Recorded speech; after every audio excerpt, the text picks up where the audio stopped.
मूर्ती विनोदकारी,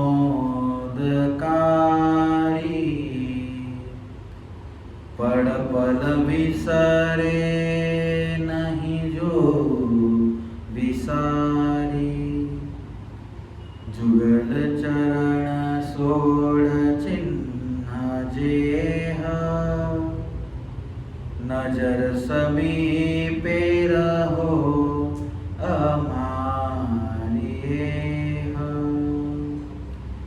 ओम अवतारिणे श्री स्वामीनारायणाय नमो नमः। ओम श्री हरि कृष्णाय नमो नमः। ओम श्री घनश्यामाय नीलकंठाय सहजानंद स्वामिने नमो नमः। बोलिए स्वामीनारायण भगवान की जय। इष्टदेव भगवान श्री स्वामीनारायण मंदिरामध्ये विराजमान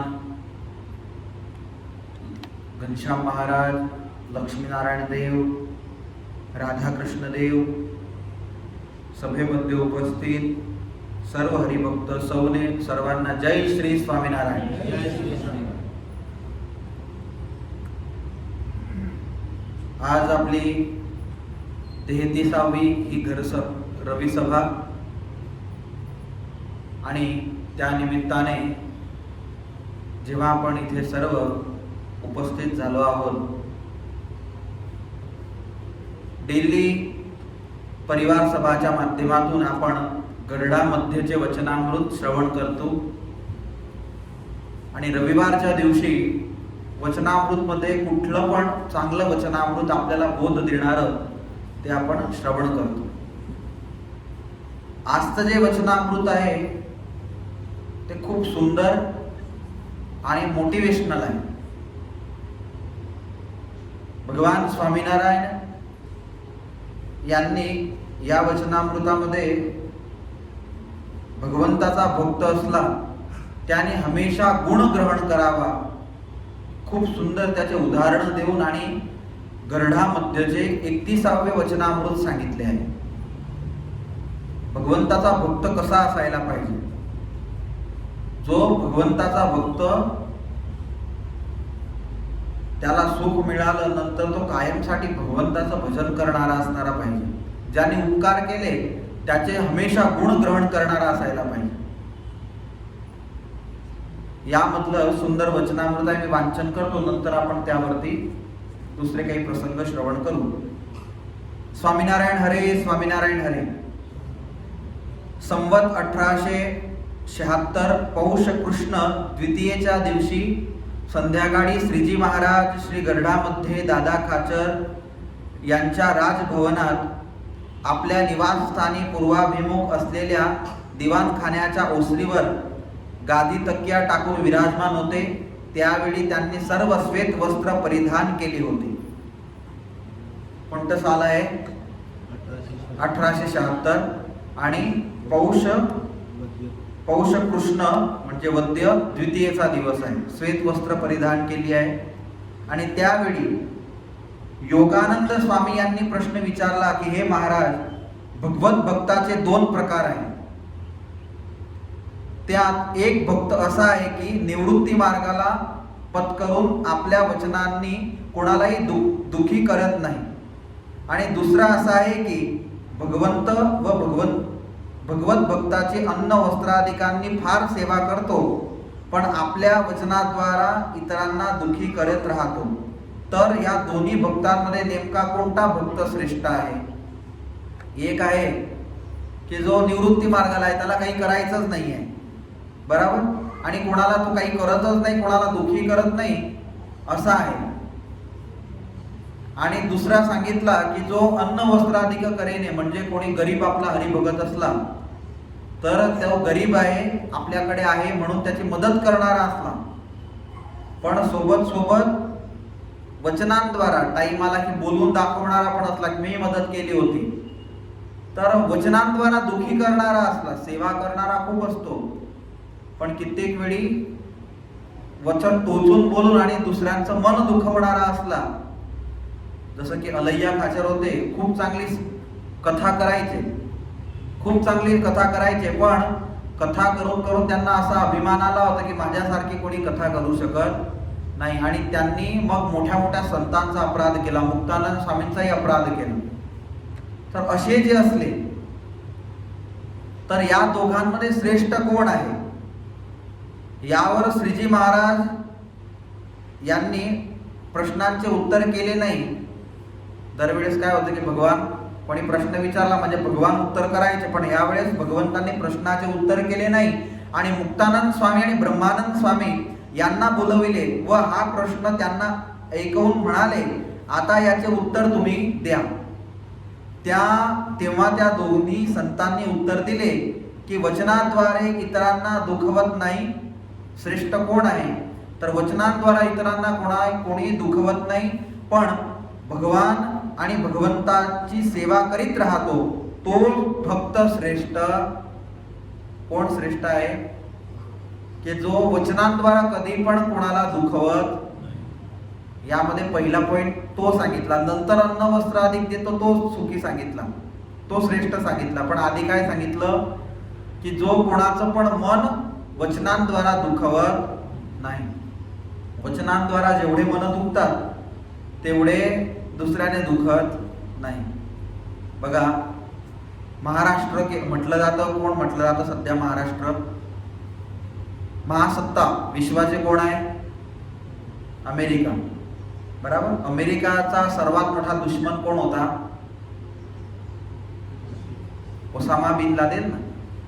त्या ओसामा बिन लादेन आधी अमेरिकाचाच माणूस होता, तिथेच काम करायचा, पण एक स्त्रीने त्याला कटू वचन सांगितले होते आणि ते त्याने डोक्यात फिट करून घेतले. त्याचा प्रारंभी कसा आहे, त्यानंतर महाभारताचं युद्ध झालं तर त्यामध्ये पण कटू वचन होते. द्रौपदीजी म्हटल्या की अंधाचे पुत्र अंध असतात. बराबर, त्यानंतर रामायण झालं तर रामायणामध्ये पण तेच झालं, वचन कैकेयीने बांधून घेतलं, म्हणजे त्या कारणाने दशरथ राजाला स्वतःचे प्राण द्यावे लागले. म्हणजे वाणी आहे असं म्हटलं जातं की एक वाणी ते विदेशामध्ये घेऊन जाते आणि एक वाणी ते जेलमध्ये पण टाकते. बराबर, एक वाणी असते ते तर विदेशापर्यंत घेऊन जाते. एक राजाने सुंदर महल बनवला आणि लहानसा दरवाजा बनवला आणि त्यांचा ब्राह्मण होता, त्याला विचारलं की आज माझा महल कसा वाटला तुला, तर त्याने सांगितलं महल तर बराबर आहे, पण तुमचा मृत्यू झाल्यानंतर तुम्हाला इथून काढायचे कसे. काय सांगितलं, तुमचा मृत्यू झाल्यानंतर तुम्हाला इथून काढायचे कसे. म्हणजे त्याला असं झालं की काय करताय, माझ्या मृत्यूची म्हणजे मरायची वाट पाहता, टाका म्हणे यांना जेलमध्ये. तर अशी जी वाणी असली ते वाणी खूप वाईट असते.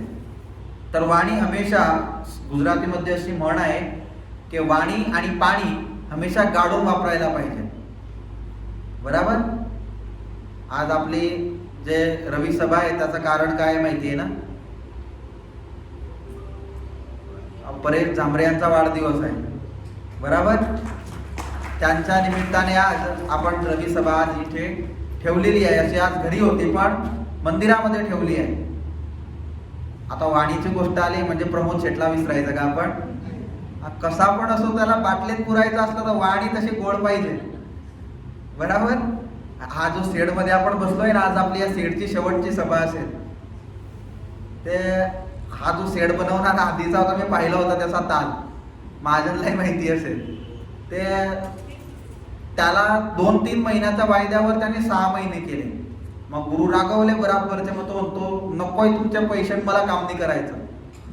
आता एवढं उभं करून दिलं ना, अर्ध बाकी राहिलं, मग करायचं कसं. मग शेठ त्याला हे जे लिंबाचं झाड आहे त्या लिंबाच्या झाडाखाली लगभग 1-2 तास घेऊन बसले, कोणते मंत्र मारले, त्याच्यानंतर त्यानं काम केलं. म्हणजे वाणी जर गोड असली तर कामं होतात. आपण म्हणतो की लेवा पाटील माणूस उद्योग धंदा करू शकत नाही, करू शकतो, वाणी गोड असायला पाहिजे.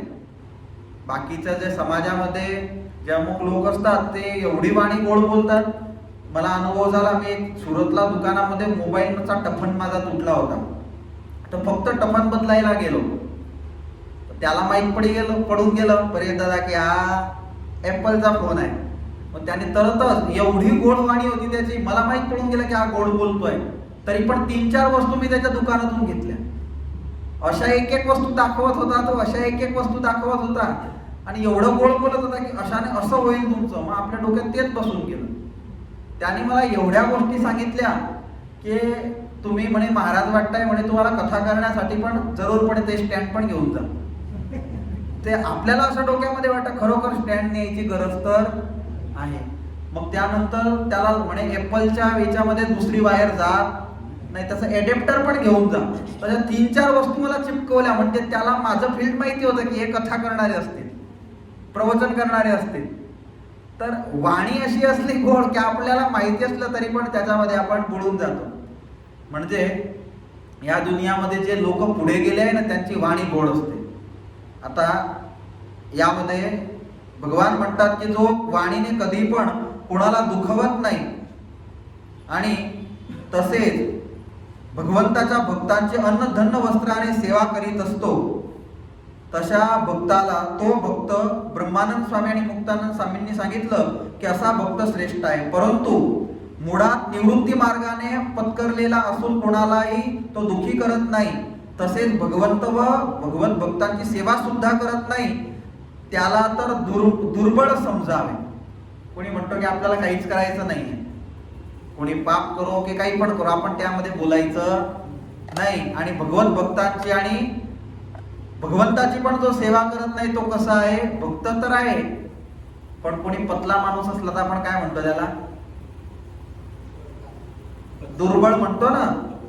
शक्तिहीन माणूस म्हणतो दुर्बळ. आपण अनेक शब्द यूज करतो मराठीमध्ये, सांगण्यासारखे नाही आहे, पण एक शुद्ध शब्द दुर्बळ आहे. कोणी काडी म्हणतं, कोणी अनक झाडं म्हणतं, काही पण म्हणतं. पतला असला तर तुरा काय म्हणता, मुडका. मुडका ते असे असतात बडलेले की जे पतले असतात. मी काल सांगितलं होतं ना सभामध्ये, हमेशा आनंदी लोक कसे असतात, म्हणजे आपण झाडे व्हायचं नाही का, आहे ना. तर भगवत भक्तांची सेवा करीत नसला त्याला दुर्बळ समजावे. सत्संगात जो सेवा करतो त्याची भक्ती उत्तम म्हटली जाते आणि असा भक्ती संपन्न भक्त श्रेष्ठ आहे. तर यामध्ये सांगितलं की सत्संगामध्ये जो भक्ती उत्तम म्हणजे जो सत्संगामध्ये सेवा करतो तोच उत्तम भक्त आहे. आता सेवा कशी त्याची उत्तम पुढे गोष्ट केली आहे. तदनंतर श्रीजी महाराज म्हटले हे अगदी योग्य उत्तर आहे, कारण भगवंताच्या वचनात परिपक्व विश्वास असलेल्या हरिभक्तांमध्ये अल्प दोष असला तरी तो दोष समजू नये. असा दोष पाहणारा जर सत्संगात असला तर परमेश्वराने जीवात्म्याच्या कल्याणासाठी अवतार घेतला आहे, त्यातही त्याला दोष दिसल्याशिवाय राहत नाही. याशिवाय भगवंताचे मोठे भक्त असतील त्यामध्ये त्याला दोष दिसत राहतील. त्या दोषीने भगवंतामध्ये व संतांमध्ये जरी दोष बघितले तर त्याचा अर्थ असा नाही की भगवंताचा अवतार व संत हे कल्याणकारी नाही. ते तर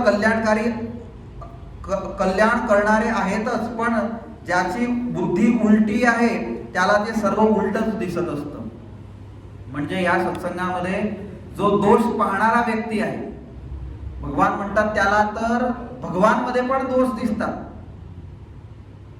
दोष पाहणाऱ्या व्यक्तीला भगवानमध्ये पण दोष दिसतात. जसा की शिशुपाल होता, शिशुपालला भगवानमध्ये पण दोष दिसायचे, बरोबर. तो भगवानला म्हणायचा, तो पांडवांचे दोष तर बघायचा, पांडवांना वर्णशंकर म्हणायचा शिशुपाल. त्यानंतर द्रौपदीला तो अनेक शब्द यूज करायचा की हे तर 5 पतींसोबत लग्न करून आली आहे, हे तर पापिनी आहे. भगवान श्रीकृष्णालाही सोडत नव्हता. आता खरोखर भगवान श्रीकृष्ण भगवानच्या आत्याचा मुलगा होत होता. आणि जेव्हा जन्माला आला तेव्हा त्याला 4 हात होते. आणि ऋषी मुनींनी सांगितलं की याचे 2 हात कोणी याला मांडीवरती घेईल आणि त्याचे 2 हात गायब होऊन जातील तेव्हा समजावं की त्याच्या हातून याचा मृत्यू होईल. आता आत्याकडे मुलगा झाला म्हणजे भगवान श्रीकृष्ण गेले आणि शिशुपालला मांडीवरती घेतलं आणि शिशुपालचे 2 हात होते ते गायब होऊन गेले. मग तेव्हा त्यांच्या आत्यांनी सांगितलं की माझ्या पुत्राचं मृत्यू तुझ्या हातून आहे, म्हणून आज मी तुला काहीतरी मागते तू द्यावं. भगवान श्रीकृष्ण म्हणतात मागा. तर त्यांनी सांगितलं की जोपर्यंत माझा मुलगा 100 अपराध करेल तोपर्यंत तुम्ही काही करायचं नाही. 100 अपराध माफ करावे आणि ते पण कसे, एक सोबत. जर 50 सांगितलं, 50 वेळा तुम्हाला शिवीगाळ केली आणि जर तो चूप होऊन गेला तर त्याला काही करायचं नाही. एक सोबत 100 अपराध केले तर त्याला तू मारायचं, तोपर्यंत तू मारायचं नाही. आता शिशुपालला हे माहिती होतं. शिशुपाल काय करायचा माहित आहे, 99 शिव्या द्यायचा आणि 100 बी बाकी ठेवायचा. दरवेळेस असं करायचा. 99 दिल्या म्हणजे 100 बी बोलतच नव्हता. भगवान श्रीकृष्ण वाटच बघायचा 100 बी पूर्ण करेल म्हणजे आता डोकंच उडं होतो. पण हुशार होता खूप. त्याने सोबत मोरपंख ठेवायचा. मोरपंख 100 असे खोसलेले असायचे. एक शिवी दिली म्हणजे एक मोरपंख फेकायचा, दुसरी शिवी दिली म्हणजे दुसरं मोरपंख फेकायचा, एक बाकी राहिला म्हणजे बंद करून द्यायचा. भगवान श्रीकृष्ण दरवेळेस कन्फ्युजन मध्ये पडायचा. 100 बी देत नाही ना, दरवेळेस मला शिव्या देतो, जिथे भेटला तिथे देतो. मग राजसू यज्ञ केला पांडवांनी. त्यामध्ये भगवान श्रीकृष्ण यांना मुख्य त्यांचं आधी पूजन करावं असा निर्णय केला. आणि त्यावेळेला शिशुपालला असं होतं की माझं पूजन करतील, त्याचं पूजन झालं नाही म्हणजे तो भगवान श्रीकृष्णाला शिव्या देऊ लागला. आणि शिव्या देता देता भगवान श्रीकृष्ण हसायचे. आज नक्की केलं होतं आज याचा 100व्या पुऱ्याच होऊ द्या. आणि मोरपंख फेकत जायचा आणि शिवी देत जायचा, मोरपंख फेकत जायचा आणि शिवी देत जायच्या. 100 वेळा शिव्या पूर्ण झाल्या, हात लावला, 100वी शिवी तर मोरपंख नव्हतं. आणि त्यावेळेला भगवान श्रीकृष्णाने बघितलं की याच्याकडे आता मोरपंख नाही आहे. भगवंतांनी घेतलं सुदर्शने, उडवून टाकलं त्याचं मस्त. तर शिशुपाल हमेशा भगवान श्रीकृष्णाला असा म्हणायचा की हा तर गोवाळ आहे, याचं पूजन करण्या योग्य नाही आहे. याने तर अनेक स्त्रियांसोबत व्यभिचार केलाय गोकुळामध्ये. भगवंताचा पण अवगुण घेत होता. आणि याने तर मधांचे पुढे उडवले होते. याने कोणी मधु नावाचा राक्षस मारला नव्हता. हा तर काही चालणारा आहे. तर भगवानचा पण अवगुण घेणारा होता. त्याला भगवानचा पण गुण आला नाही. भगवानमध्ये पण अवगुण पाहणारे लोक असतात आणि भगवंताच्या भक्तांमध्ये पण अवगुण पाहणारे लोक असतात. भगवान म्हणतात तसा जो माणूस असला त्याला आसुरी म्हणावं. कोण म्हणावं? आसुरी म्हणजे शिंग असले त्याला नाही. आसुरी कोणाला म्हणाला हवं तर ज्याला भगवंतामध्ये पण अवगुण दिसतात आणि भगवंताच्या भक्तांमध्ये संतांमध्ये पण अवगुण दिसतात. तो कोण आहे? आसुरी आहे. आणि ज्याला सर्वांमध्ये गुण दिसतात तो कोण आहे? तो दैवी आहे. भगवान श्रीकृष्ण गीताजीच्या 16व्या अध्यायामध्ये दैवी आणि आसुरीचे लक्षण सांगतात.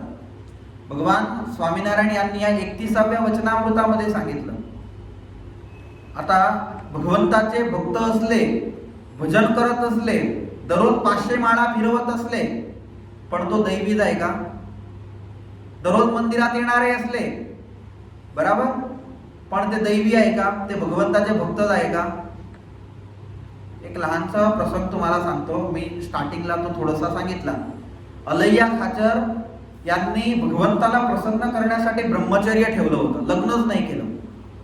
भगवंताला प्रसन्न करायचे आहे आणि त्या कारणाने त्यांच्यामध्ये खूप तेज होतं. बोलायचे म्हणजे त्यांच्या करता कोणी श्रेष्ठ कथा करणारा नाव होता. एवढी बोलण्याची छटा त्यांची होती.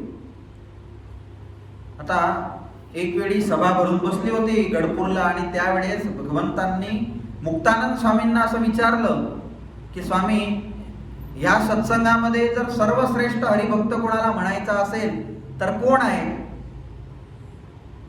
तर मुक्तानंद स्वामींनी सांगितलं की प्रभू जर 1, 2, 3 नंबर द्यायचे झाले ना, तर मी तुम्हाला सांगतो की आज जर सत्संगामध्ये पहिला नंबर जर कोणाला द्यायचा झाला तर त्याच्या समयामध्ये दादा खाचर अशी आहे की ज्यांना सत्संगामध्ये पहिला नंबर द्यावा लागेल, कारण की स्वतःचा राजकारभार सर्व तुम्हाला अर्पण करून दिलं. आता अलैया खाचर पण त्या सभामध्ये बसले होते. त्यांना झालं की माझं नाव घेतील, पहिला नंबर तर दादा खाचरला दिला, तर त्यांच्या घरी सभा आहे म्हणजे त्यांचं नाव घेतीलच, पण दुसरा नंबर कोणाचा? माझा, कारण की मी ब्रह्मचर्य पाळतो, मी लग्न केलं नाही, मी चांगली कथा करतो, माझा नंबर. आता भगवानची खूप भक्ती करायचे, गावाचे गाव सत्संगी केले होते. कोणी? अलैया खाचर यांनी. माझंच नाव घेतील असा निश्चय होता. भगवान म्हणतात स्वामी दुसरा नंबर कोणाचा? तेव्हा त्यांनी मुक्तानंद स्वामींनी सांगितलं की दुसरा नंबर, आणि तेवढ्यामध्ये अलैया खाचरनी जोरात खोकला खाल्ला की माझ्याकडे लक्ष द्यायचं, माझं नाव घेतील. पण मुक्तानंद स्वामी त्यावेळेस बोलले की जर सत्संगामध्ये दुसरा नंबर द्यायचा असला तर तो झिणाबाईला द्यायचा. अलैया खाचरला झालं झिणाबाईचं लग्न करून मुला बाळांवाला आहे, त्याची अशी कोणती मोठी भक्ती आहे? भगवान म्हणतात की तिसरा नंबर द्यायचा असला तर कोणाला द्यायचा? अलैया खाचरला झाला असा माझं नाव घेणार नाही, म्हणून उभे झाले सभातून आणि मुक्तानंद स्वामीच्या समोर जाऊन उभे राहिले, आता माझंच नाव घ्या. पण मुक्तानंद स्वामी बोलले की आता जर सत्संगामध्ये तिसरा नंबर द्यायचा असला तर पर्वत भाईला द्यायचा. आणि त्याच टाइमाला अलैया खाचर यांनी तलवार काढली आणि मुक्तानंद स्वामीला मारायला गेले.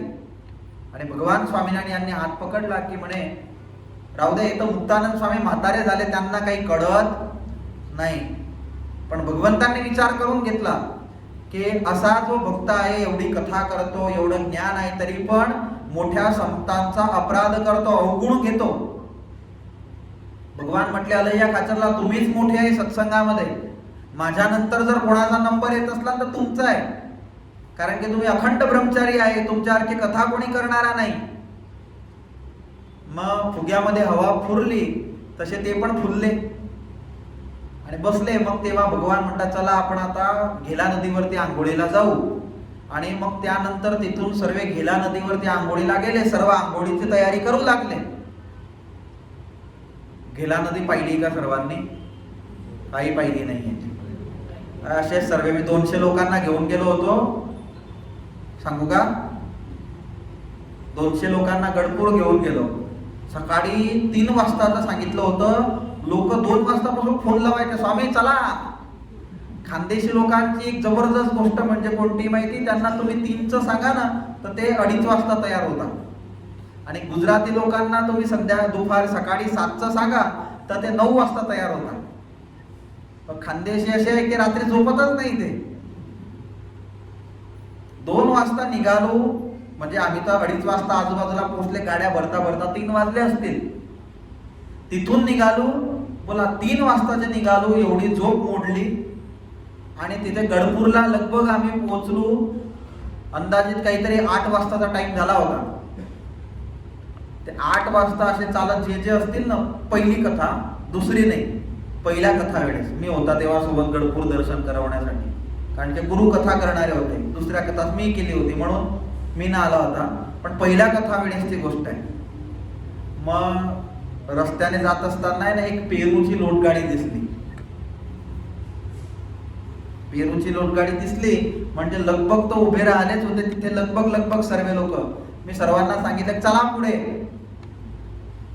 म्हणजे मागे ते गाई म्हशी चालत असताना कशा मागे हाकत जातो, तसं पुढे सर्वांना मंदिरात घेऊन गेला. मंदिरात आता गोपीनाथजी महाराजचे दर्शन करायचे, दादा खाचरच्या तिथले दर्शन करायचे. आम्ही तर दर्शन केले. 30 सेकंदामध्ये तर दर्शन करून सर्व खालते उतरून गेले. 30 सेकंदामध्ये, जास्त 30 सेकंद मी जास्त म्हणतोय. लगभग इकडनं चढत होते ना, अर्धे तर इकडनं उतरत होते खालती. उतरले आणि जाऊन डबल त्या पेरूच्या लोटगाडीवर उभे राहिले आणि तिथे 15 मिनिटं पेरू खाल्ले. बराबर घेला नदीच्या तटावर आपल्या गाड्या होत्या, पण कोणीही तिथे जाऊन ते पाणी डोक्यावरती ठेवलं नाही. सर्व गाडीत बसले, चला सारंगपूर जायचं, दर्शन बंद होईल त्याच्या आधी. आणि तसे तसे पळत सुटले सारंगपूरून. म्हणजे एवढ्या दूर आपण गेले. भगवान स्वामीनारायण 29 वर्ष ज्या भूमीवरती राहिले, 29 वर्षांपर्यंत ज्या नदीमध्ये आंघोळ केली, तिथला आपल्याला महिमा किती असायला पाहिजे.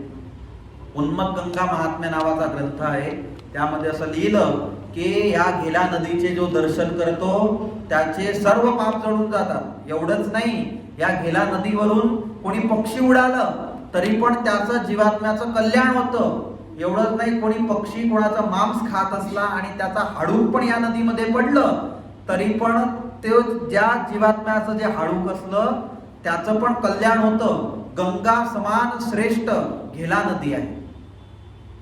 बराबर. म्हणजे दुसरं काही होईल की नाही होईल, पण लिहून जातात तुम्ही की इथलं घर ह्या मुलाच्या नावाचं, तिथलं घर त्या मुलाच्या नावाचं.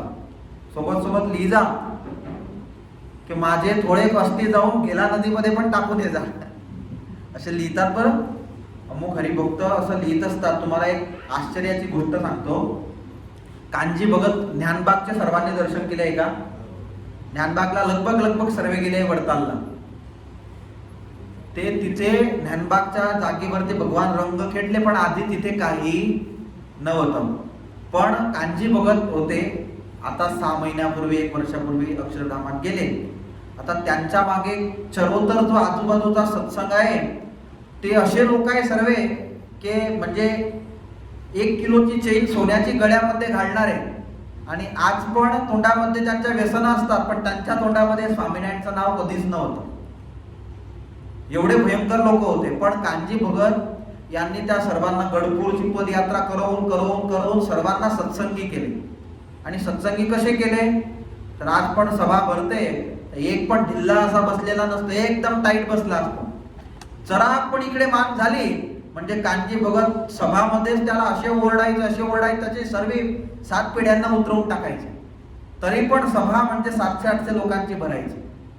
एक भगत पार्षद होते तरी सुद्धा त्यांनी पार्षद परंपरा अशी तयार केली की आज पण कांजी भगतचे आज वडताल संस्थामध्ये सर्वात जास्त जर हरिभक्त कोणी बनवले असतील सध्याच्या काळामध्ये तर कांजी भगतने बनवले.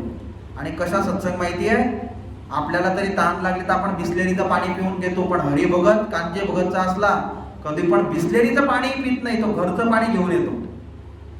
एवढे पक्की सत्संगी तयार केले, गावाचे गाव.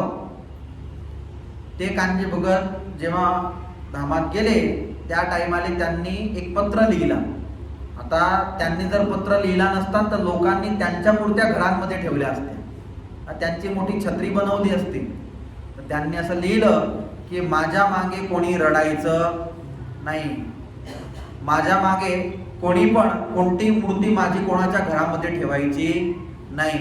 माझ्या मागे हे जे अस्थी आहे ते गोमतीमध्ये आणि गडपूरला हे सर्व पधरवून द्यायचे. माझ्या मागे कोणतीही प्रकारची सभा पण करायची नाही. आणि हे सर्व जर कोणी काही करेल, माझे शिष्य परंपरा त्यांनी पण कधी कोणत्याही प्रकारचं प्रायव्हेट स्थान करू नये. आणि मी जे सर्व सत्संग उभा केला आहे तो फक्त आणि फक्त वडताल लक्ष्मीनारायण देवांचा निष्ठावान सत्संग उभा केला आहे. आणि कायम मी ज्यांना सत्संग करवलाय अथवा माझे संत मंडळ जे त्यांना सत्संग करवतील त्या सर्वांनी वडताल लक्ष्मीनारायण देवांची निष्ठा असणारा सत्संग तयार करावा. नाही तर ते तर सांगू शकले असते की आपलं सर्वस्व ज्ञानबाग आहे, सर्वांनी ज्ञानबाग मध्ये यावं, असे सांगणारे लोक आहे. असे सांगणारे लोक आहे की वडतालला काय जाता, इथे या, असे पण लोक आहेत. तर त्यांनी सांगितलं की हे मी जे सर्व सांगितलं याप्रमाणे जर कोणी नाही पाडलं आणि माझ्या वचनांच्या विरोधामध्ये गेला त्यांना भगवान स्वामीनारायणची शपथ आहे, भगवान स्वामीनारायणची सौगंध आहे, या सर्व करावं. तर असे वीर लिहिणारे आज त्यांनी स्वतःच्या जीवनामध्ये जे केलं, हजारो लोकांना सत्संगी केलं, पण त्यांचा हा पत्र वर्षांपर्यंत लोकांना बोध देणारा राहील. बाकी मोठं मंदिर केलं असतं त्यांच्याच नावाचं, एवढे मोठे समर्थ होते, पण त्यांना माहिती होतं की हे अयोग्य आहे, आपण तर भगवंताचे दास आहोत. तर हे जे लोक असतात जे भगवानचा पण अवगुण घेणारे असतात, भगवंताच्या भक्तांचा पण अवगुण घेणारे असतात, त्यांना कसे म्हटले आहे, आसुरी म्हटले आहे. अवगुण आला अलैया खाचरला, आता भगवान म्हणतात की थांबा, गेल्या नदीमध्ये आपण कोणी पडायचं नाही, आधी अलैया खाचर आंघोळ करतील, नंतर आपण करायची. तुम्ही आपल्या सत्संगामध्ये सर्वश्रेष्ठ हरिभक्त आहे. मग अलैया खाचर आनंदात आले आणि एक लुंगी घातली आणि आंघोळ करायला पळत गेले. भगवान स्वामींच्या बाजून निघाले, धावत निघाले पाणीत पडायला, आणि बाजून निघाले त्याच वेळेला भगवंतांनी स्पीड मध्ये त्यांची लुंगी ताणून घेतली, म्हणजे नग्न अवस्थामध्ये पाण्यात पडले. भगवानला म्हणतात माझे जे वस्त्र आहे मी धारण केलेलं ते मला वापस द्या. भगवान म्हणतात की आम्ही ज्यांना गुरु समजतो अशा मुक्तानंद स्वामींचा अपराध केला, तुम्ही आमचा अपराध केला असता तर आम्ही काही बोललो नसतो, पण तुम्ही आमच्या गुरु समान मुक्तानंद स्वामींचा अपराध केला. आधी तुम्ही असे जसे बाहेर या त्यांच्या पाया पडा, त्यांना दंडवत करा, तर आम्ही तुम्हाला तुमचे कपडे पण देतो आणि आम्ही तुम्हाला सत्संगात ठेवतो. जर तुम्हाला पाया पडायचा नसल्या, क्षमा मागायची नसली, तर इथूनच निघून जा. 3-4 वेळा सांगितलं अलैया खाचाने, पण भगवंतांनी कपडे दिले नाही. तेव्हा तसे निघाले, तसे झिंजावदर निघून गेले, पण मुक्तानंद स्वामींची माफी मागितली नाही. हे अभिमानींचं लक्षण आहे. अभिमानी माणूस आहे त्याचे असे लक्षण आहे. एवढी कथा करणारे होते, ज्ञानी होते, पण त्यांना ते ज्ञान झालं नाही. नंतर भगवान स्वामीनारायण थोडे बिमार पडले. त्यांना नक्की केलं की आता देह सोडायचा आहे, आणि विक्रम संवत 1885-84 ची साल, त्यामध्ये भगवान बिमार पडले. म्हणजे समाचार भेटले अलैया खाचरला की भगवंताला थोडं शरीराला ताव आलाय, तर जातो दर्शनाला. भगवान स्वतःचं उपवस्त्र तोंडावर ओढून झोपले होते. आले, मुळजी ब्रह्मचारींनी सांगितलं की अलैया खाचर दर्शनाला आले आहे, त्यांना दर्शन द्या. भगवान म्हणतात की आधी त्यांना सांगा की मुक्तानंद स्वामींचे क्षमा मागून या, आता दर्शन देतो. अलैया खाचर 5-10 मिनिट बसले, पण मुक्तानंद स्वामींचे क्षमा मागायला गेले नाही, तिथूनच झिंजावादर निघून गेले. आणि विक्रम संवत 1886 साली जेव्हा भगवान अक्षरधामात गेले, त्या टाइमाला त्यांना समाचार मिळाले आणि रडत रडत गडपूरला आले आणि मुक्तानंद स्वामींच्या चरणामध्ये खूप रडले. पण या दृष्टांताचा सिद्धांत असा आहे, जेव्हा भगवान हजर होते त्या टाइमाला मुक्तानंद स्वामींना पायाही पडले नाही. मोठ्या संतांचा अपराध केला, जेणेकरून भगवान पण अप्रसन्न झाले त्यांच्यावरती. म्हणून असे जे असले, जे भगवंताचे आणि भगवंताच्या भक्तांचा पण अवगुण घेणारे असले, ते कसे आहे, सत्संगामध्ये राहून सुद्धा पण ते असुर आहे. आज मी खूप सुंदर दृष्टांत ऐकलं. धुलेरा मंदिराची प्रतिष्ठा करायची होती. महाशुद्ध पंचमीची मुहूर्त काढलं ब्रह्मानंद स्वामींनी.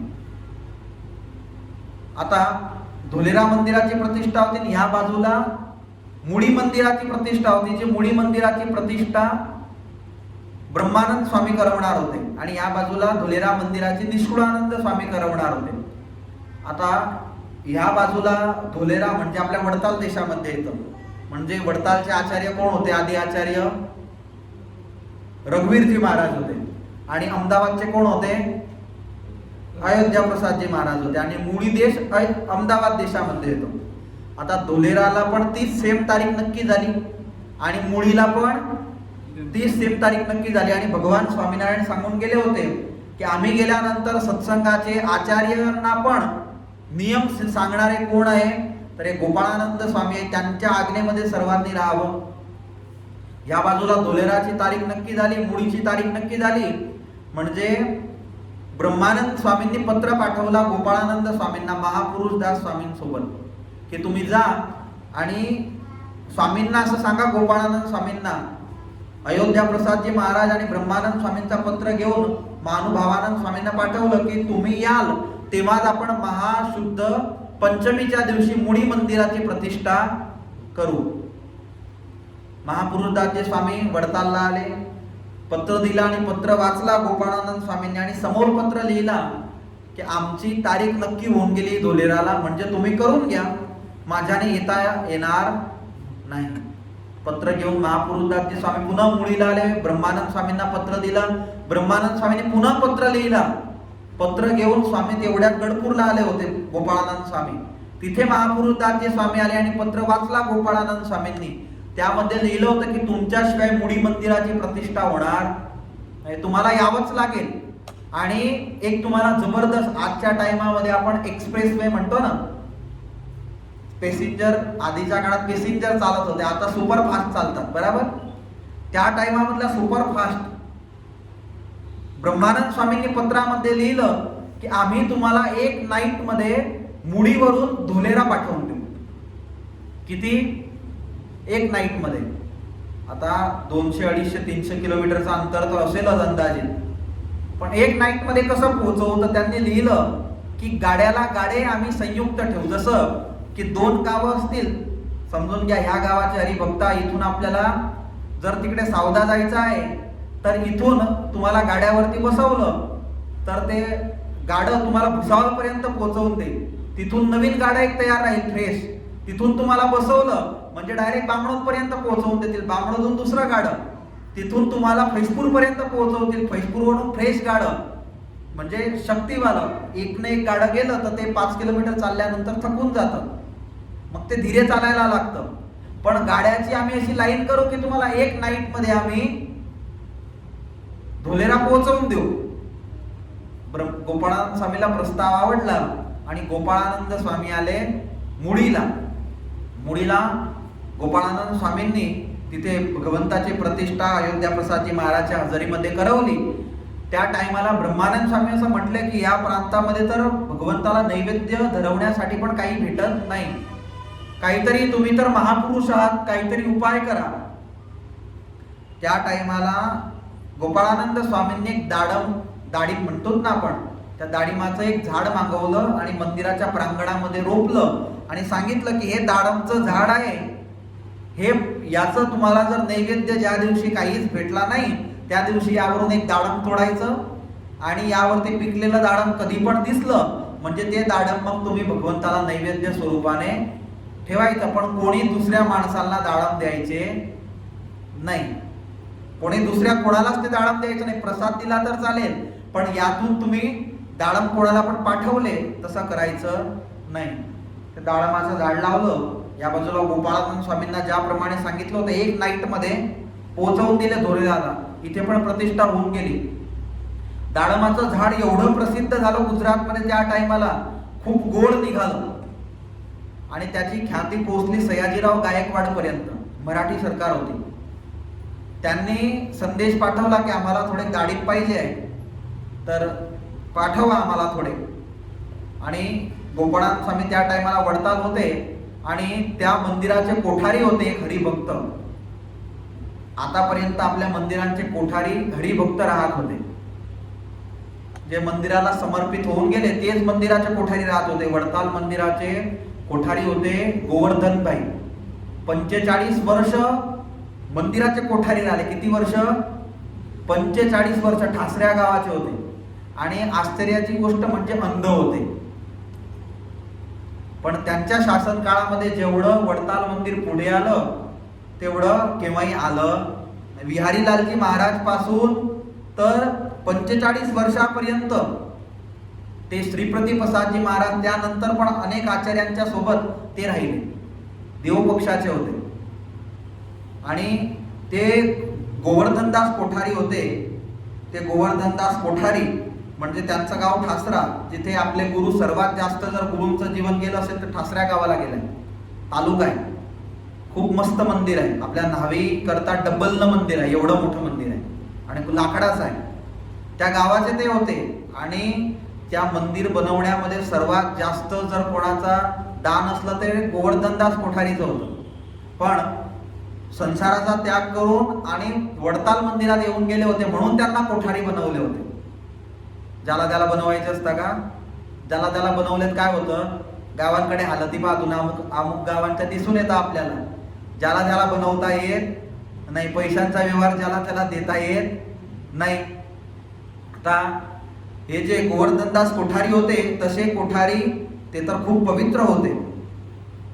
आता मुडी मंदिराचे पण कोठारी हरिभगत होते. आता ते दाडम घेऊन निघाले. आता मंदिराचे कोठारी असले त्यांना पण एक असा आनंद की चला सयाजीराव गायकवाडला आपण दाडम खाऊ घालू. पण गोपाळानंद स्वामींनी काय सांगितलं होतं की दुसऱ्या कोणालाही हे द्यायचे नाही. तरी पण पूर्ण एक बगी भरून, घोड्यांना बांधलेली जे वाहन असतं त्याला बगी म्हणतो आपण, ते भरून आणि ते वडोदरा जाण्यासाठी निघाले आणि रस्त्यामध्ये वडताल येतच यांना झालं की वडतालला दर्शन करून घेऊ. गोपाळानंद स्वामी तिथे होते. गोपाळानंद स्वामींना संदेश मिळाला.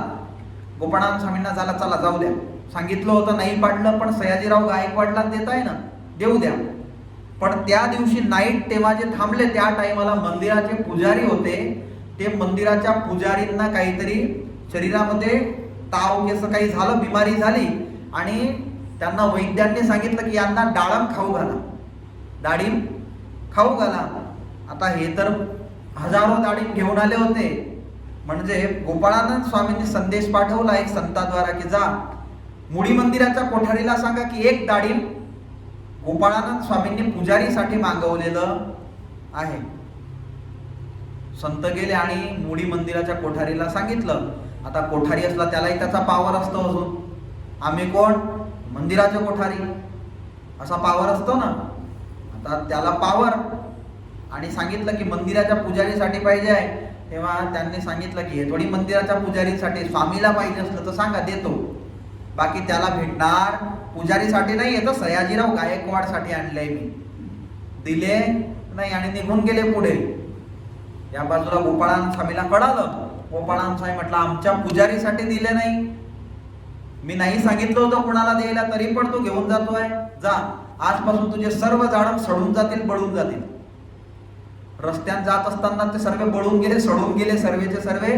आणि मुळीमध्ये जे डाळिंबचं झाड होतं डाळिंबचं ते पण बळून गेलं पूर्णचं पूर्ण.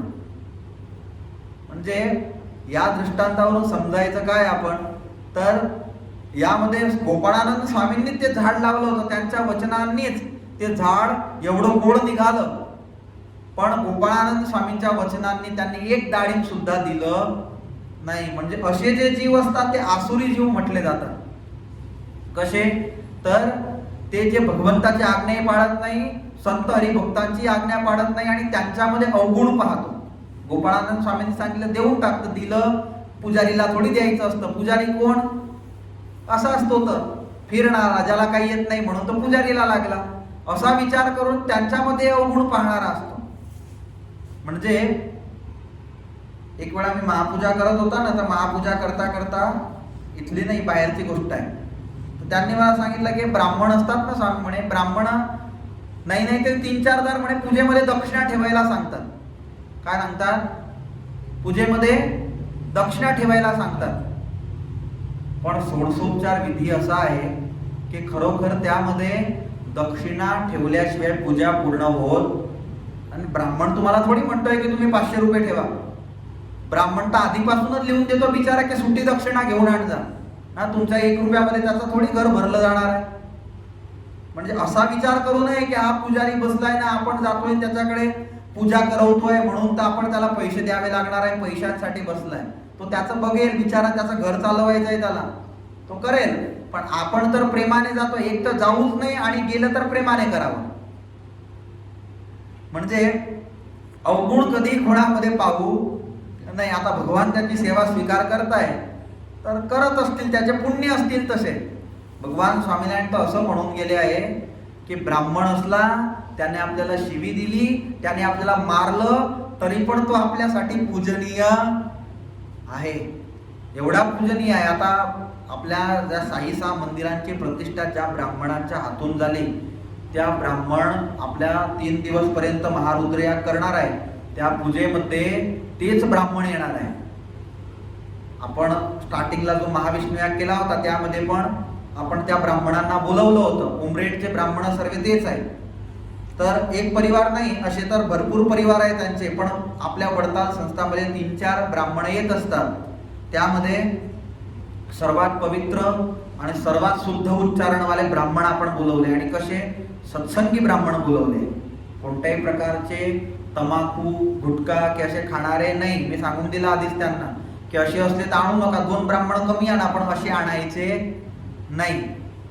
आणि सर्वे भगवान स्वामीनारायणचे सकाळी उठून पूजा करणारे, माळा करणारे आणि भगवान स्वामीनारायणचे सर्वचे सर्व आश्रित उमरेडचे ब्राह्मण 3 दिवस पर्यंत 33 ब्राह्मण आपल्याला इथे पूजाविधी करवणार आहे. म्हणून सर्व हरिभक्तांनी त्यामध्ये पाठमध्ये महारुद्रयागमध्ये बसायचं आहे.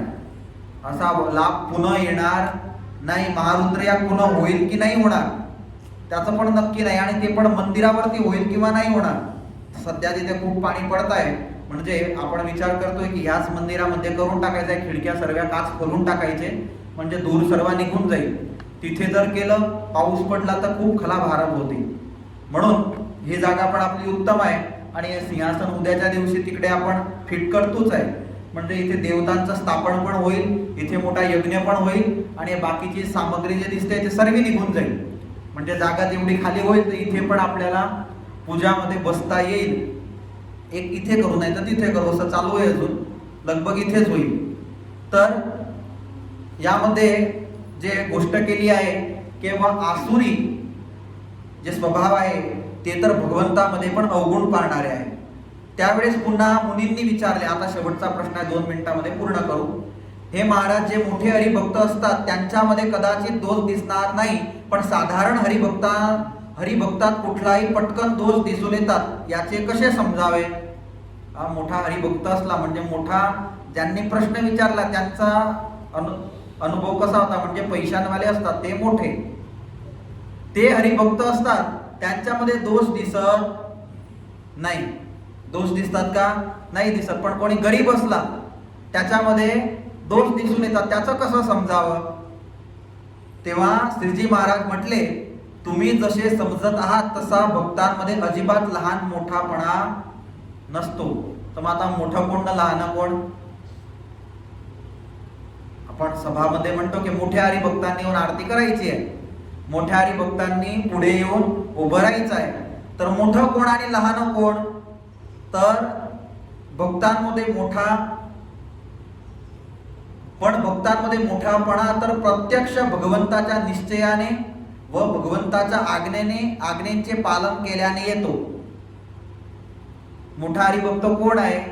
तर भगवंताच्या आज्ञेचं जो पालन करतो आणि भगवंताचा निश्चय, म्हणजे ज्याच्या हृदयामध्ये भगवंताचा निश्चय पक्का आहे. स्वामीनारायण भगवान म्हणजे तेच. मग कोणते दोरे बांधायचे, कोणते अंगुठ्या घालायच्या का? नाही, कोणत्याच प्रकारचं नाही. मग भगवानच असे जे असले त्यांना असं समजावं की त्यांना खरी पतिव्रताची भक्ती. बाकी तर ठीक आहे, सर्व जिथे गेले तिथे नाक घसायचे, डोके घसायचे, तशांची गोष्ट नाही आहे. अमुक असतात सर्व दूर चालू असतात. भगवान स्वामीनारायण म्हणतात सर्व देवतांचं पूजन करावं, सर्व देवतांची आराधना करावी, गणपती पण बसवावे, शिवची पण आराधना करावी, नवरात्रीमध्ये देवींची पण आराधना करावी. पण इष्टदेव कोण? जशी पत्नीचा पती एक असतो, पतीची पत्नी एक असते, त्याप्रमाणे भक्तांचा भगवान पण एकच असतो. म्हणून तशी ज्याच्या हृदयामध्ये निष्ठा पक्की असली, दुसरे ब्राह्मण चालणार नाही, स्वामीनारायणवालेच पाहिजे, असे भक्त असले ते मोठे आहे. बराबर? ज्यांच्या हृदयामध्ये भगवान स्वामीनारायणची निष्ठा पक्की असली, मग काम नाही झालं म्हणून आम्ही तिकडे जंगलामध्ये कोणीतरी धुक्काई करणारा महाराज बसला होता, त्याच्याकडे गेलो होतो, त्याने दोरे बांधले, तशांचं नाही. कोणी आपला स्वामीनारायण भगवंताचा सत्संगी असला अथवा कोणी संत असला, पण त्यांनी जर भगवान स्वामीनारायण हनुमानजी महाराजशिवाय जर दुसरी गोष्ट केली आपल्या दुःख टाळण्यासाठी, तर तशांना तर पायाही पडू नये. मी तर म्हणतो तशांचा तर 100 फूट दूर राहावं. त्यांना त्यांच्या हृदयामध्ये भगवान स्वामीनारायणची माळ घातल्यानंतर पण निष्ठा नाही, तर ते तर भगवान स्वामीनारायणचे संतच नाही आहे, ते भगवान स्वामीनारायणचे भक्तच नाही आहे. म्हणून ह्या सत्संगामध्ये मोठे कोण आहे? तर ज्यांचा भगवान म्हणतात, भगवान स्वतः म्हणतात की ज्यांच्या हृदयामध्ये भगवंताविषयीचा निश्चय आहे आणि ज्यांच्या हृदयामध्ये भगवंताची आज्ञा पाळण्याची खुमारी आहे, शिक्षापत्रीमध्ये ज्यांचं जीवन जास्त आहे, ते खरे भगवंताचे भक्त, ते मोठे भक्त आहे. भगवंताचे भक्त तर सर्वच आहे, पण ते खरे मोठे भक्त आहे. आपण काय समजावं? कोण मोठे? जे दररोज पूजा करतात. कोण कोण करतात तुम्हाला माहिती आहे? जे कांदा लसूण खात नाही, हे मी मोठे हरिभक्त सांगतो. आता जे मोठे असतील त्यांनी आतून समजून जावं. बराबर. दररोज जे 11 माळा करत असतील, 5 माळा करत असतील, जे जेवढे जास्त माळा करत असतील ते, बराबर. त्यानंतर 10 किलोमीटर असो की 7 किलोमीटर असो, दररोज मंदिरामध्ये आरतीला येणार आहे, बराबर. चला दुसरे दिवस नाही जमलं पण रविवारच्या दिवशी तरी मंदिरात येणार आहे. तर हे काय समजावं की यांना भगवंताविषयी निश्चय आहे, प्रेम आहे, म्हणून हे मंदिरात येतात. जाऊ द्या, ते सर्व सोडा. आज तुम्हाला सामान्य उदाहरण देतो. आज प्रमोद शेठची सभा आहे ना. भरपूर लोक मी असे बघितले आहेत, स्वतःच्या दुकानाचं, स्वतःच्या घराचं की कोणत्याही बिझनेसचं नाव ठेवायचं असलं ना, तर ते काय विचार करतात की स्वामीनारायणचं नाव ठेवलं तर सिलेक्टेड लोक येतील. काय विचार करतात? स्वामीनारायणचं नाव ठेवलं तर फक्त स्वामीनारायणचा वर्गच माझ्याकडे येईल, म्हणजे असं नाव ठेवतो की सर्वांना चालेल. मग स्वतःच्या मुलाचं नाव ठेवून देतो, स्वतःच्या नाताचं नाव ठेवून देतो, दुकानाचं नाव दुसरं काही असं ठेवतो की जे सर्वांना चालेल. पण प्रमोद शेट्टी नाव काय ठेवलं? ते भराव, अर्धी भराव की फुल भराव. पण त्यांना विश्वास आहे की स्वामीनारायणचं नाव लिहिलंय तर फुलच भरणीला जाणार आहे. म्हणजे अशी निष्ठा असायला पाहिजे. गोवर्धन शेठ सारखी निष्ठा असायला पाहिजे. गोवर्धन शेठ होते, ते दुकान घेऊन बसले होते. दुकान चालवायचे, किराणा दुकान त्यांची होती. कोणी पण त्यांच्याकडे आले, सामान घेतला, पैसे दिले तर ठीक, पैसे दिले तर ठीक, नाही तर घेऊन जा तिकीट, असे होते. काही पण सामान देऊन टाकायचे आणि जर पैसे नाही दिले तर खात्यावरती लिहून टाकायचे स्वामीनारायणच्या नावावर. काय लिहायचे? जो नोटबुक ठेवली होती त्याच्यामध्ये काय लिहायचे? स्वामीनारायणच्या नावावर. आता हरिभक्त गावामधले होते, त्यांना चिंता वाटली की असे ना असे करत राहिले तर दुकान खाली होऊन जाईल. मग सर्व एक दिवशी गडपूरला भगवंताच्या दर्शनाला गेले होते आणि त्या टाइमाला मुक्तानंद स्वामींना सांगितलं की तुम्ही भगवानला सांगा की जे गोवर्धन भक्त आहे ते दुकान केली आहे त्यांनी, पण काय करतात, कोणी वस्तू घ्यायला आला, पैसे दिले तर ठीक, नाही तर नाही दिले तर काय करतात? स्वामीनारायणच्या नावावर. मुक्तानंद स्वामींनी भगवान स्वामीनारायणला सांगितलं. भगवान स्वामीनारायणात काय लिहितात? ते स्वामीनारायणच्या नावावरती. भगवान म्हणतात की बघा, स्वामीनारायणच्या नावावरती जर लिहित असले आणि विश्वासाने लिहित असले तर आता त्यांच्या दुकानामध्ये काहीही फुटणार. गोवर्धन शेठची दुकान पूर्ण जीवनपर्यंत चालली पण कधीही त्यांना तोटा आला नाही. आपल्याला ट्रॅव्हल्स मध्ये येऊ शकतो बरं, म्हणजे तिकिटा फ्री मध्ये नाही वाटायचं आहे, पण तसा विश्वास आपल्यामध्ये असावा याची मी गोष्ट करतोय. मला पर्यंतला सांगत होते एक दिवशी, जर शेठला काउंटरवरती बसवलं 100 तिकिटांपैकी म्हणे जास्तीत जास्त 25, 30, 75 तिकिटा तर अशाच चालल्या जातात. कारण की कोणी पण येतो ना मामा म्हणतो, कोणी पण येतो ना काका म्हणतो, कोणी पण येतो ना भाऊ म्हणतो. हा तो भाऊ आहे, मग याच्याकडून पैसे घेता येतील का? नाही घेता येणार. अशाच तिकिटा जातात, म्हणजे त्यांना आम्ही बसू देत नाही म्हणे. पण यामध्ये जी गोष्ट केली की ज्यांच्यामध्ये निष्ठा असली, ज्यांच्यामध्ये भगवंताच्या आज्ञा पाळण्याची एक खुमारी असली, ते भक्त मोठे आहे. या दोन्ही गोष्टी ज्या भगवत भक्तामध्ये नसतील आणि सत्संगात जो तो व्यवहाराच्या माध्यमातून किती मोठा दिसत असेल पण तो अगदी लहान आहे, किती मोठा असला पण ज्याच्यामध्ये या दोन गोष्टी नसल्या तो अगदी लहान आहे. आणि आधी जो मोठापणा सांगितला तो आपल्या सत्संगातील हरिभक्तांमध्ये आहेच. काय सांगितलं? आहेच. कारण आज सत्संगात जे हरिभक्त आहेत त्यांची समजूत अशी आहे की आम्हाला अक्षरातील पूर्ण पुरुषोत्तम भगवान प्राप्त झाल्यामुळे आम्ही खूप कृतकृत्य झाले आहोत. भगवान मिळाले, आपल्याला आनंद आहे की नाही? नाही मिळाले असते तर आज मस्त रविवारचा दिवस आहे, मस्त 9 ते 12चा शो पाहिला, पिक्चर टाकीमध्ये गेलो असतो की नाही? मंदिरच झालं नसतं तर मंदिर केव्हा झालं? जेव्हा तुम्हा सर्वांना भगवान स्वामींची निष्ठा होती तेव्हाच झालं ना. मी अनेक वेळी सांगितलं, एक संतांनी सांगितलं होतं, आजपासून 35-40 वर्षापूर्वी जळगावमध्ये फक्त 2 सत्संगी होते. किती होते? 2 होते. आज 100 असो, 150 असो की 200 असो, आज नंतर 10 वर्ष अजून जातील तर 500 होतील, अजून 10 वर्ष जातील तर 1000 होतील. वाढणार आहे, यामध्ये काही कमी होणार नाही. कारण की आजपासून 35-30 वर्षापूर्वी फक्त 2च होते. तर खूप प्रयत्न केले, एवढे प्रयत्न केले होते की त्या प्रयत्नांचा कोणी अंत नव्हता.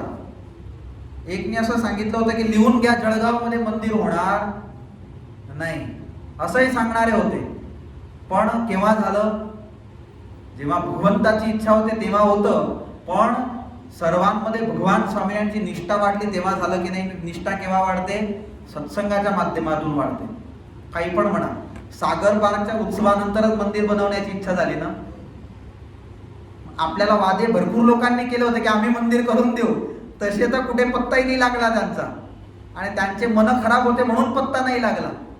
बराबर महाजन? असे त्यांचे मन खराब वाल्यांचे पत्ताही नाही लागला.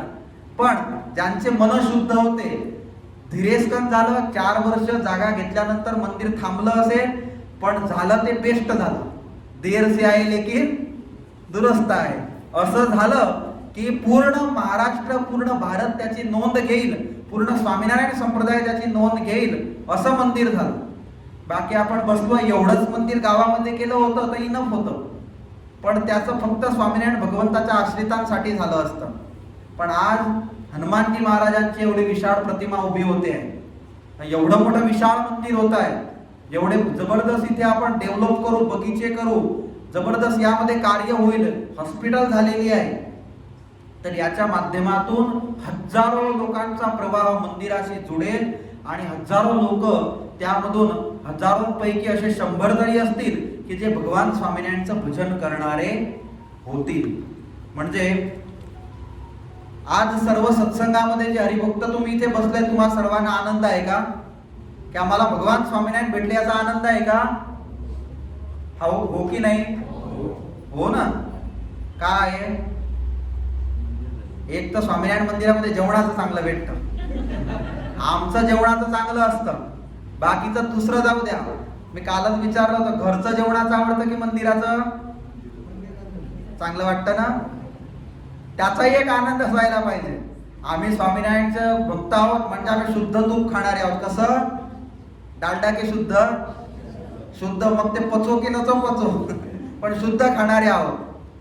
पण आज सर्व सत्संगींना असा आनंद आहे, भगवान म्हणतात की आम्हाला भगवंताच्या अक्षरधामात जायचं आहे आणि भगवान भेटले आहे, असे समजून प्रत्यक्ष त्या भगवंताच्या आज्ञेत राहून भक्ती करतात. असा महिमा संपन्न एखादा हरिभक्त असेल, त्याचा अल्पशा देह स्वभाव जरी आढळला तरी त्याचा अवगुण घेऊ.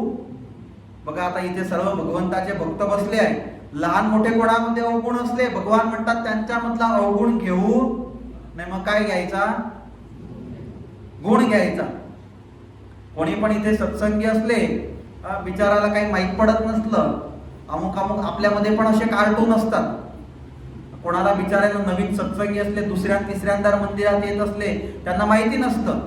कित्येक वेळी आमच्यापर्यंत कोणी बिचारा, आपल्या वारकरी संप्रदायाची प्रथा अशी आहे की महाराजांना पाया पडतात, मग त्यांना माहिती नसतं की स्वामींना पाया पडायचं की नाही. मग ते येतात, प्रेमाने येतात, त्यांच्यामध्ये प्रेम भाव आहे तेव्हा येतात ना. मग आपण सांगायचं आहे त्यांना की दूर पडा, 10 फुटावर उभे राहून पडा. पण जोरात आवडी मारून त्यांना अपमान वाटेल की दुसऱ्यांदा तो येणारच नाही, अशा प्रकारचं कधीही सांगू नाही. तर असं जे असतं, एक आज आपण आधी असं करायचंय की घरोघरून जेवणाचं आणायचे आणि भगवान समोर ठेवून तेच जेवण करत होते, असा नियम होता आधी. मग 2-3 आपल्याला हुशार लोक असे भेटले की घरी तर मध्ये पवित्रता पाळत नाही, थोडे वादविवाद झाले, मग मी ते बंद केलं. पण तुम्हाला एक सांगतो की कच्चे हरिभक्तांचा नियम आज पण असा आहे, आज पण ते तिथे फक्त खिचडी बनवता. काय बनवता? 400 लोक असो, 100 लोक असो, की लहानशा टाउन मध्ये 25 लोक असो, खिचडी बनवता. आणि सर्वच्या सर्व महिला ज्या मंदिरात येणाऱ्या आहेत त्या काही ना काही वस्तू बनवून आणतात. तुम्हाला इच्छा झाली पुढच्या रविवारपासून तर बनवून आणता. बराबर? कच्ची सत्संग समाज आपल्या स्वामीनारायण संप्रदायामध्ये सर्वश्रेष्ठ सत्संग समाज आहे. आणि त्या सत्संग समाजामध्ये सर्वच्या सर्व महिला पवित्र होऊन व्यवस्थित भगवंतासाठी काही ना काही बनवून आणतात आणि मोठा नैवेद्य ठेवला जातो. अन्नकूट होतो दर रविवारी. आपल्याला अन्नकूट नाही, 25 असो की 10 लोक बनवून असो, बनवून आणलं, बाहेरून विकत नाही आणायचं. बरं, ते बाहेरून विकत तर मी कोणाला सांगितलं ते तर आज भरलं जाणार आहे सर्व. इथे अनेक हरिभक्त बसले ते म्हणतात की आम्ही हॉस्टेल लाईफला होतो तो खूप सुंदर बनवत होतो, पोळ्याही करत होतो, भाकरही करत होतो, भगवानसाठी बनवून आणि जा कधीतरी पाहू कशा बनवत होतो, देजा कधीतरी म्हणणारे आहे ना ते सर्व, त्या सर्वांना देजा भाकर थापायला एक दिवशी कशी बनते.